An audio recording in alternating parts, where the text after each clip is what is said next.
아, 오늘은 지난주에 이어서 유대 명절과 예수님에 대해서 초막절에 대해서 오늘은 좀 같이 살펴보고 요한복음 7장에 나오는 부분을 중심으로 한번 살펴보겠습니다.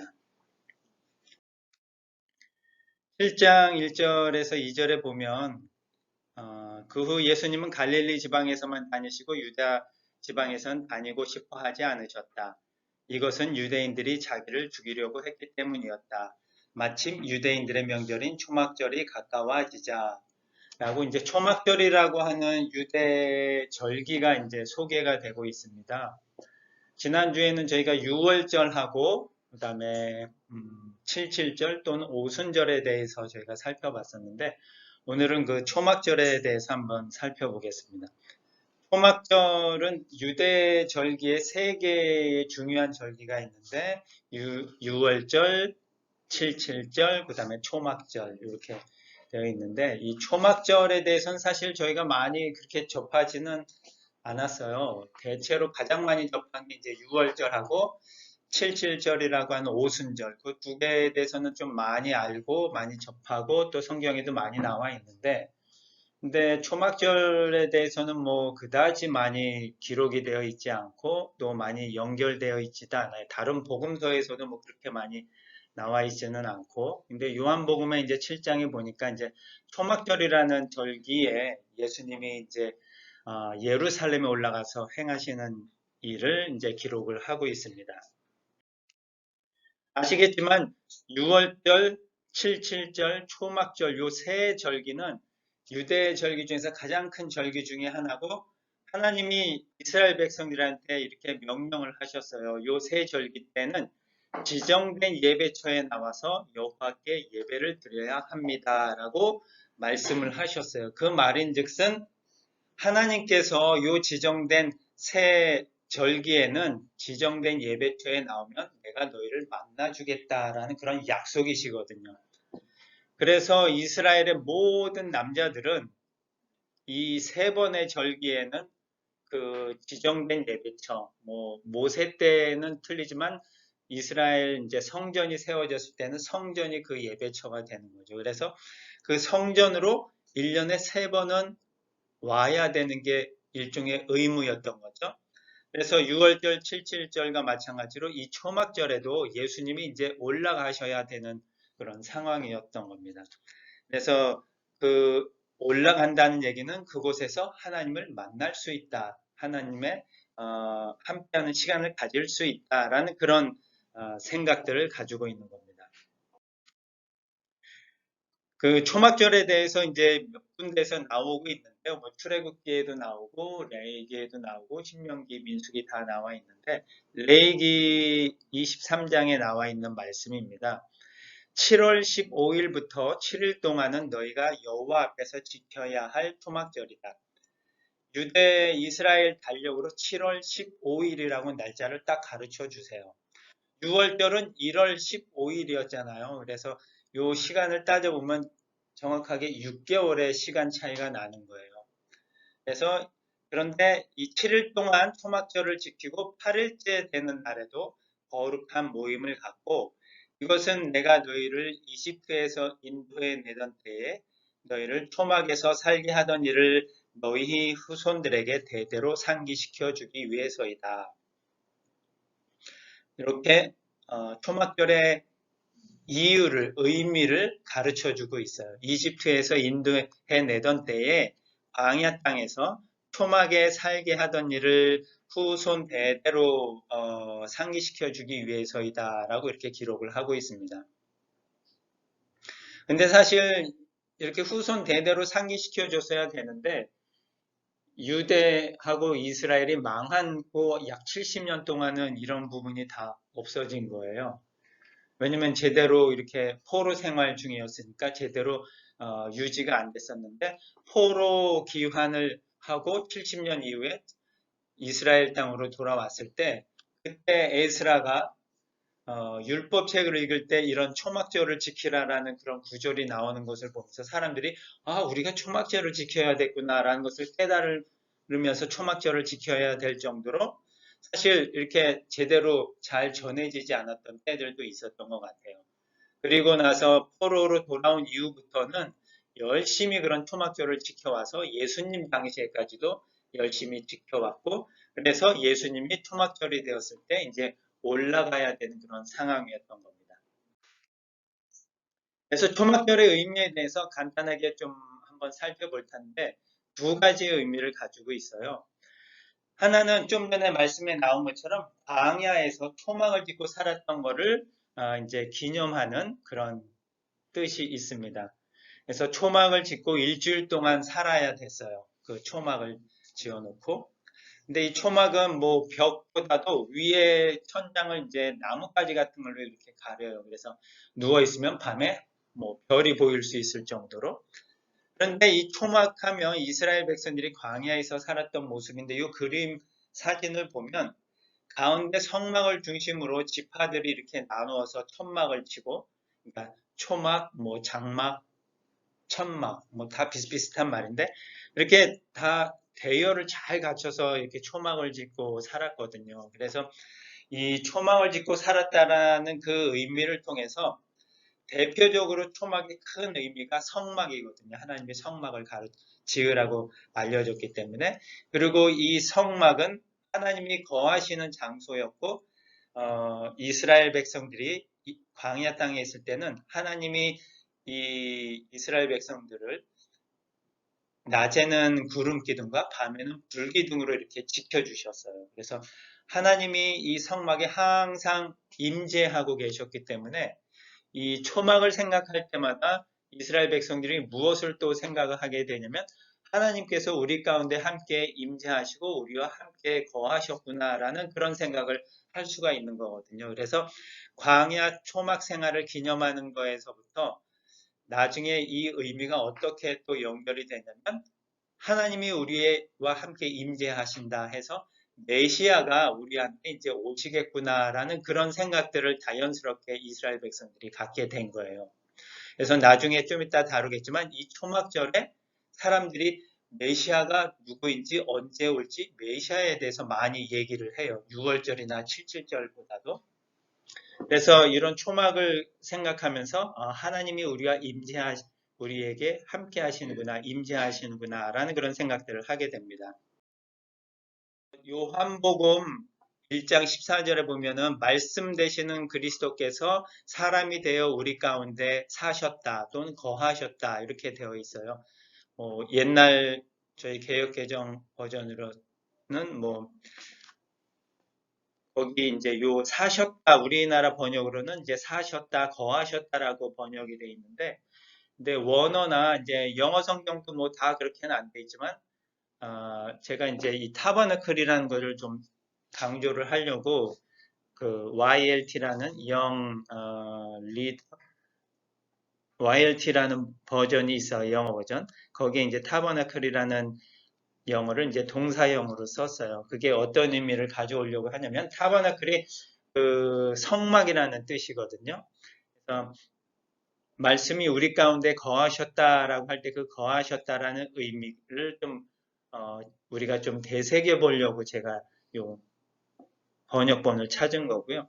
그 말은 우리 가운데 거하셨다라는 의미를 이 초막절의 의미처럼 하나님이 우리 가운데 임재하셨다, 초막을 치면서 살듯이 우리 가운데 임하셨다라는 그런 생각을 주는 거거든요. 그래서 요한복음 초반부터 하나님이 우리 가운데 임하셨다, 우리와 함께 하셨다라는 그런 임마누엘의 하나님이라는 모습을 이렇게 보여주고 있거든요. 그 모습이 이 타버너클이라는 영어처럼 초막절하고 이렇게 연결이 되어 있는 거예요.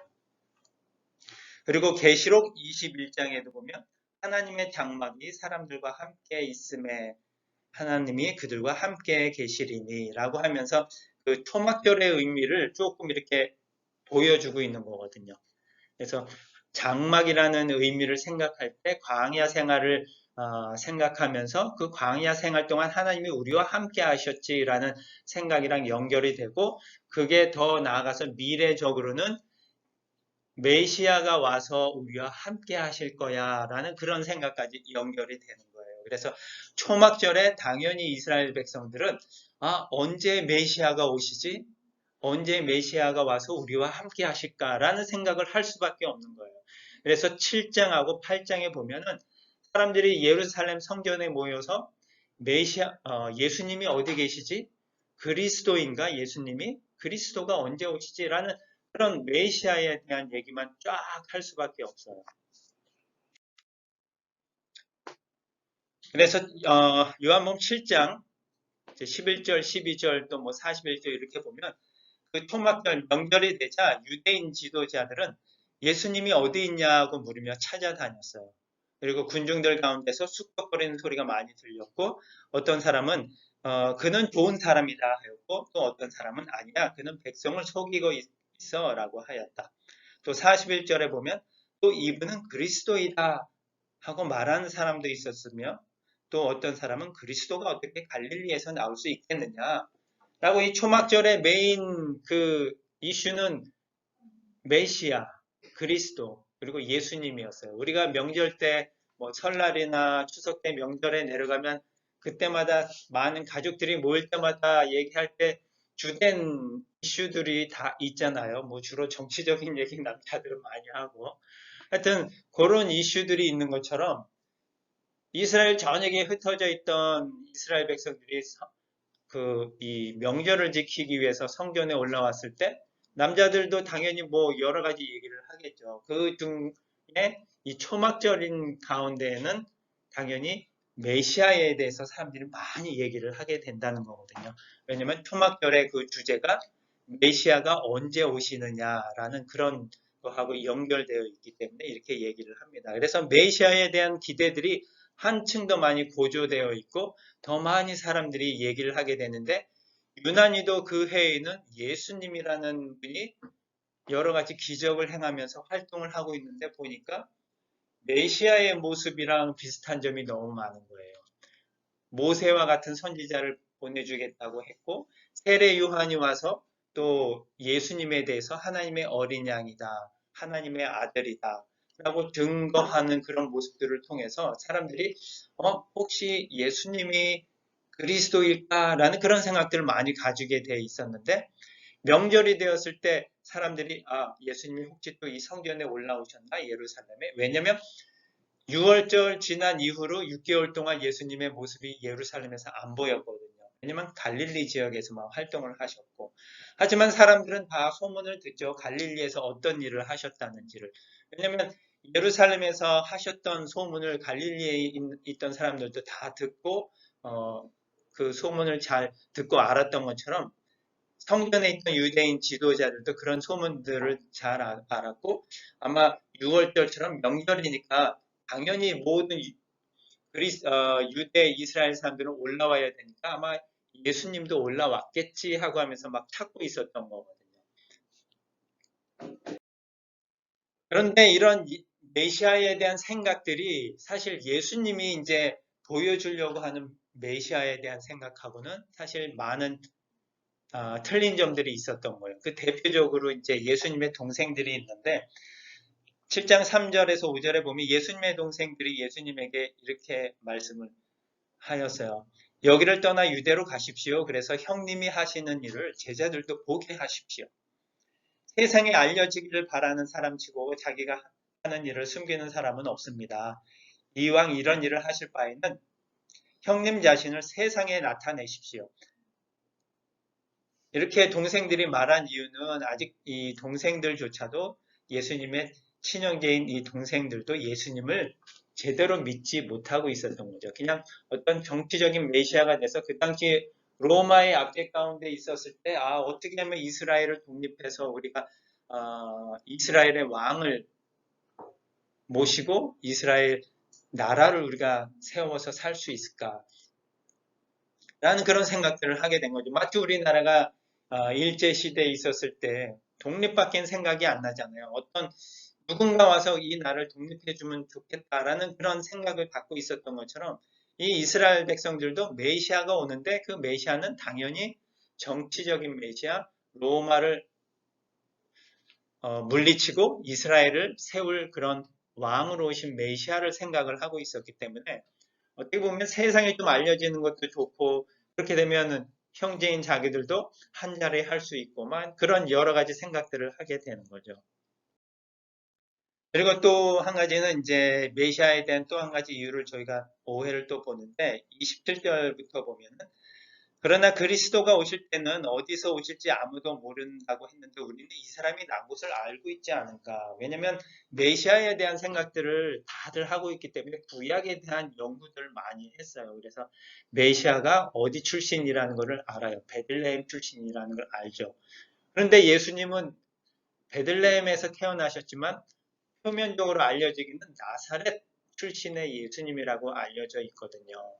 그러니까 사람들이 어떻게 나사렛에서 선한 것이 나올 수 있냐, 어떻게 나사렛에서 메시아가 나올 수 있냐라고 물을 수밖에 없는 거고, 나다나엘이라는 제자가 예수님이 이제 빌립이 자기가 메시아를 만났다고 하면서 나다나엘에 찾아갔을 때 나다나엘한테 내가 메시아를 만났어 하니까 그 메시아가 나사렛 출신 요셉의 아들 예수래라고 나다나엘한테 빌립이 얘기했을 때 이 나다나엘이 딱 듣고서는 어떻게 나사렛 출신의 사람이 그리스도가 될 수 있냐라고 얘기를 하는데 그 이유는 나다나엘은 특히 나사렛의 옆 동네인 가나 출신이에요. 그러니까 뭐 나사렛하고 가나하고 뭐 한 4km 정도밖에 안 떨어져 있어서 가까우니까 가나 출신인 이 나단넬은 누구보다도 이 나사렛이라는 지역에 대해서 잘 알고 있는 거예요. 그러니까 빌립의 얘기를 딱 듣고 어떻게 나사렛 출신 요셉의 아들 예수가 메시아가 될 수 있냐? 메시아는 반드시 베들레헴 출신이어야 돼 라는 그런 생각들을 다 갖고 있었던 거예요. 그러니까 사람들이 예수님에 대해서 반신반의하는 거죠. 어떻게 나사렛 출신이 그럴 수가 있나 하는 생각들을 또 갖고 있고 그리고 예수님이 성전에서 이제 가르치실 때 권위를 갖고 가르치시니까 어떻게 배우지도 않은 사람이 저렇게 잘 가르칠 수 있지라고 하면서 그 당시에 있던 랍비들이 되게 이상하게 생각하는 거예요. 가르칠 수 있다라는 영역은 랍비들의 영역인데 자기네 같이 랍비의 영역 뭐 어떤 학교를 나와서 그런 라이센스를 받지 않은 사람이 어떻게 이 영역에 대해서 가르치고 있냐라고 하면서 좀 시기하고 질투하고 그런 모습들이 있었던 거죠. 그때 이제 성전에서 이제 이 명절이 7일이었는데 중간쯤 됐었을 때 예수님이 성전에 가서 가르치고 있었던 거거든요. 그래서 성전에서 가르치고 계시던 예수님이 큰 소리로 말을 하였던 거예요. 물론 그 당시에 성전에는 뭐 사람들이 바글바글하게 모여 있었겠죠. 전 지역에서 사람들이 올라왔을 테니까. 그러면서 예수님이 이렇게 말씀하시는 거예요. 그렇다. 너희는 나를 알고 또 내가 어디서 온 것도 알고 있다. 바로 나사렛 출신이라는 것을 알고 있는 거죠. 그러나 나는 내 마음대로 온 것이 아니다. 나를 보내신 분이 따로 계신다. 그분은 참되신 분이시다. 너희는 그분을 모르지만 나는 알고 있다. 이것은 내가 그분에게서 왔고 그분은 나를 보내셨기 때문이다. 라고 말씀하면서 예수님이 하나님으로부터 보냄을 받았다라고 얘기를 하세요. 물론 이 보냄을 받았다라는 의미 안에는 이제 예수님이 하나님으로부터 기름 부음을 받아서 메시아로 그리스도로 이스라엘의 왕으로 보냄을 받았다라는 그런 뜻이 되고 이 보냄을 받았다라는 뜻에서 우리가 선교라는 시작을 우리가 또 알 수가 있는 거거든요. 영어로 미션이라는 말이 라틴어 뭐 미시오 이런 말에서 시작이 돼서 보내다라는 그런 뜻에서 이 선교라는 말이 나온 거거든요. 그래서 제일 먼저 선교를 시작하신 분이 하나님이세요. 예수님을 이 땅에 세상에 보내셨거든요. 그래서 이 땅에 보냄을 받은 예수님이 선교를 하러 이 땅에 오셨다라는 그런 선교의 처음 시작을 또 우리에게 알려주고 계신데 이스라엘 백성들은 그 예수님을 그리스도로 이제 그리스도가 아니라고 이제 오해를 하고 있는 거죠. 그런 상황에서 예수님이 이제 그 형제들이나 그런 다른 사람들한테 충분히 내가 메시아야라고 이렇게 드러낼 수도 있는데 여러 경우에 있어서는 예수님이 많이 인내하시고 참고 때를 기다리셨던 그런 부분들을 많이 있어요. 그 대표적인 부분이 이제 6절에 보면 형제들이 지금 올라가서 그 그리스도 메시아라는 것을 한번 외치고 드러내십시오 하니까 예수님이 형제들에게 이렇게 말씀하세요. 내 때는 아직 오지 않았지만 너희 때는 언제든지 준비되어 있다. 세상이 너희는 미워할 수 없어도 나는 미워한다. 이것은 내가 세상의 일이 악하다고 증거하고 있기 때문이다. 너희는 어서 명절을 지키러 올라가거라. 나는 아직 때가 되지 않아서 지금 올라가지는 않겠다. 하고 예수님은 이 말씀을 하시고 계속 갈릴리에 머물러 계셨다. 그래서 형제들한테는 아직 때가 되지 않아서 같이 올라가지 않고 그 때를 기다리고 있겠다라고 이제 얘기를 하고 계시죠. 그리고 나서 이제 얼마 있다가 예수님도 이제 초막절을 지키러 올라가신 그런 모습을 보면서 예수님이 오시는 그 때는 물론 이제 예수님 여기서 말하는 때는 벌써 예수님이 이 땅에 오신 거였고 이때는 이제 예수님이 십자가상에서 어떻게 그 하나님의 구원의 계획을 이루시는지를 이제 보여주시는 그런 때거든요. 그래서 사실 이 초막절이 메시아가 내려오시는 강림하시는 그런 때를 사람들은 생각하고 있지만 예수님이 생각하시는 때는 어떻게 하면 이 구원의 사역을 완성할 수 있을까라는 그런 십자가 사건의 때이고 그 십자가 사건은 언제 이루어졌냐면 6월절 때 이루어진 거거든요. 그러니까 사실 요 때에 대한 생각들이 좀 틀리고 그 다음에 이 때라는 헬라어 원어에는 한 세 개가 있어요. 우리가 쓰는 일반적인 시간, 몇 시 몇 분 할 때 쓰는 거는 이제 크로노스라는 때라는 시간이어서 사실 사람들은 인간은 그 시간에 맞춰서 살아갈 수밖에 없는 거죠.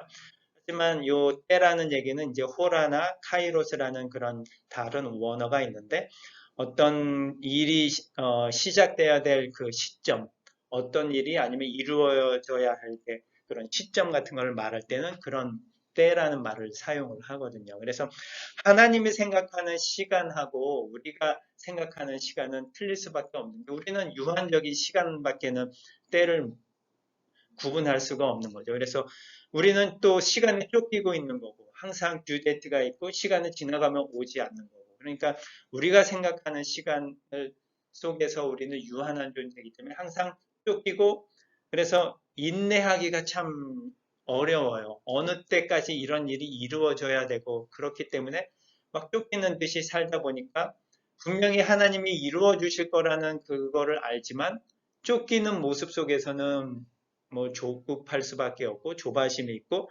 인내하기가 좀 쉽지 않고 그래서 기도의 응답이라는 측면에서 많이 좀 불안해하고 하나님이 이루어 주실 것을 알고 믿는 마음은 있지만 늘 언제 이게 될까? 언제 이루어질까라는 그런 마음들이 있는 것 같아요. 하지만 하나님은 분명히 우리의 시간의 그 때를 갖고 계신 게 아니고 하나님의 구원의 역사와 그 시간 안에서 일이 이루어져야 될 때와 또 시작돼야 될 때들을 하나님 나름대로 갖고 계셔서 그 때가 되면 정확하게 이루어 주시는데 우리는 그 때를 잘 찾지 못하고 알지 못하고 깨닫지 못하는 거죠. 우리의 시간 속에 하나님을 그냥 집어넣으려고 하다 보니까 좀 많이 저희가 인내심을 좀 잃고 그러는 것 같아요.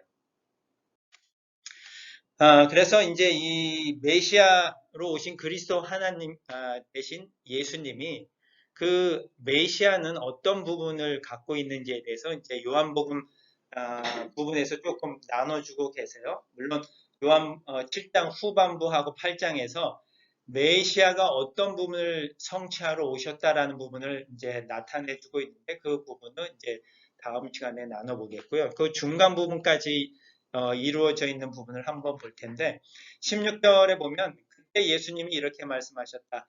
내 교훈은 내 것이 아니라 나를 보내신 분의 것이다. 누구든지 하나님의 뜻을 실천하고자 하면 내 교훈이 하나님에게서 온 것인지 내가 마음대로 말한 것인지 알게 될 것이다.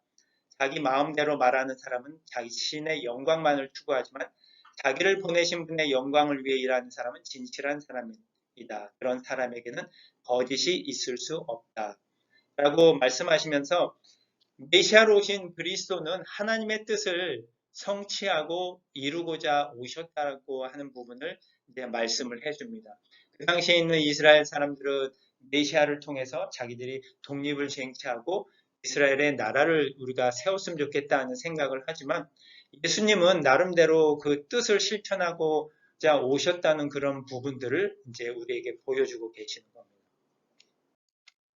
그리고 두 번째는 21절부터 23절에 보면 예수님이 사실 이 유대 지도자들한테 어떻게 보면 위협을 받고 있는 또 죽이려고 하는 그 이유가 예수님이 6월절 기간 동안에 갔었을 때 안식일에 38년 된 병자를 고쳐주셨거든요. 그날이 안식일이었는데 안식일에 한 가지 기적을 행했다고 해서 예수님을 죽이려고 하는 거였거든요. 그러면서 예수님이 23절에 모세의 율법을 어기지 않으려고 안식일에도 사람이 할례를 받는데 내가 안식일에 아픈 사람을 완전하게 고쳐주었다고 해서 너희가 내게 화를 내느냐? 그러니까 안식일에 할례를 하는 거는 허용이 돼서 받아들여지는데 예수님이 안식일에 아픈 사람을 고쳐줬다라고 하는 부분에 대해서는 일을 했다. 왜냐면 그 고침받은 사람이 일어나서 자기 그 매트를 뚫뚫뚫 말아서 들고 갔기 때문에 일했다라는 그런 단서를 달아서 예수님을 죽이려고 했었거든요. 하지만 예수님은 그 일이라는 측면이 아니고 그 아파 있는 병드는 사람을 완전하게 고쳐주려고 하셨거든요. 우리 인간을 완전하게 만들어주시고 고쳐주시고 하나님 앞에 완전하게 설 수 있도록 하기 위해서 예수님이 오셨는데 그런 부분에 대해서 사람들은 예수님의 모습을 보지 않고 너무너무 단편적으로 그냥 한쪽 면만 보는 거죠. 그래서 이런 초막절이라고 하는 명절에 또 나름대로 올라오셔서 그 메시아의 그런 모습을 보여주시는 그런 예수님처럼 우리도 얼마 전에 뭐 추석을 보냈고 또 설날이 다가오겠지만 그런 명절을 통해서 오셔서 그 의미를 부여해 주시는 예수님이 우리에게도 이제 오셔서 그 우리가 기대하고 또 바라고 우리가 믿는 예수님이 어떤 분이신지를 하나씩 하나씩 가르쳐 주고 계세요. 다음에 보면은 내가 생명의 물이다, 세상의 빛이다 라는 그런 예수님이 말씀을 하시는데 그게 초막절 기간 안에 얘기를 하시는데 그게 다 초막절이 갖고 있는 의미를 다 드러내시면서 성취하시면서 사람들을 온전케 하시면서 예수님이 사역을 하시거든요. 그렇게 사역하시는 우리 예수님의 모습을 다음 시간에 한번 보면서 인사 마치겠습니다. 기도하겠습니다. 그리고 두 번째는 21절부터 23절에 보면 예수님이 사실 이 유대 지도자들한테 어떻게 보면 위협을 받고 있는 또 죽이려고 하는 그 이유가 예수님이 6월절 기간 동안에 갔었을 때 안식일에 38년 된 병자를 고쳐주셨거든요. 그날이 안식일이었는데 안식일에 한 가지 기적을 행했다고 해서 예수님을 죽이려고 하는 거였거든요. 그러면서 예수님이 23절에 모세의 율법을 어기지 않으려고 안식일에도 사람이 할례를 받는데 내가 안식일에 아픈 사람을 완전하게 고쳐주었다고 해서 너희가 내게 화를 내느냐? 그러니까 안식일에 할례를 하는 거는 허용이 돼서 받아들여지는데 예수님이 안식일에 아픈 사람을 고쳐줬다라고 하는 부분에 대해서는 일을 했다. 왜냐면 그 고침받은 사람이 일어나서 자기 그 매트를 뚫뚫뚫 말아서 들고 갔기 때문에 일했다라는 그런 단서를 달아서 예수님을 죽이려고 했었거든요. 하지만 예수님은 그 일이라는 측면이 아니고 그 아파 있는 병드는 사람을 완전하게 고쳐주려고 하셨거든요.